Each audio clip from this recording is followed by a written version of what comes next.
नमस्कार दोस्तों, कैसे हैं आप लोग। आशा है आप लोग अच्छे होंगे। दोस्तों, आज की कहानी है हार कर जीत गया। ये ये भीगा भीगा मौसम, ये बरसती फिजा मन के किसी कोने में तुम्हारी यादों की सौंधी महक को फिर हवा दे जाते हैं। मेरा पहला जॉब, वो भी इतने बड़े बैंक में, थोड़ा डर लग रहा था, लेकिन तुमने मुझे काफ़ी कंफर्टेबल फील कराया था। और ना जाने कैसे धीरे धीरे एक दिन अचानक मुझे यह एहसास हुआ कि कहीं मैं प्यार तो नहीं कर बैठा।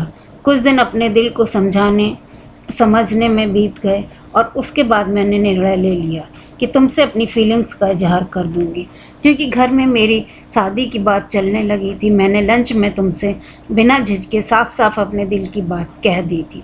तुमने भी बड़े सहज तरीके से मुझसे कहा था कि तुम भी मुझे प्यार करने लगे हो। लेकिन एक सच है कि तुम मुझे बताना चाहते हो, लेकिन शाम को फुर्सत में। निशांत, कहो क्या कहना चाहते हो। निधि, मैं तुमको अंधेरे में नहीं रखना चाहता। निधि, ये तस्वीर मेरी 3 साल की बेटी किट्टू की है। तुम शादीशुदा हो तो तुमने मुझे अपने घर क्यों बुलाया।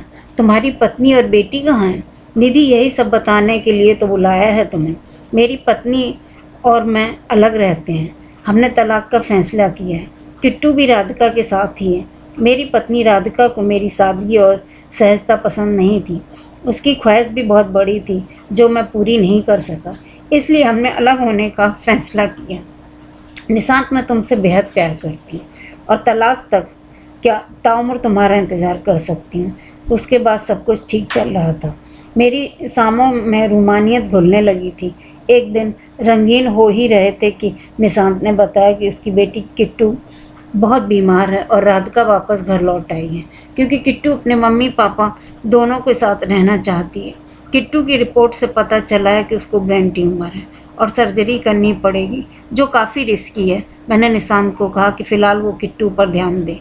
क्या बात है निशांत, तुम इतने उलझे क्यों रहते हो इन दिनों।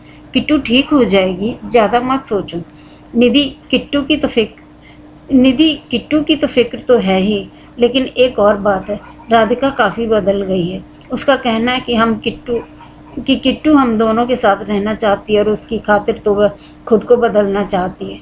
किट्टू भी कहती है कि उसकी मम्मी पापा दोनों के साथ रहना है। निशांत, तुम्हें अपने रिश्ते को एक और मौका ज़रूर देना चाहिए। कैसी बातें कर रही हो तुम।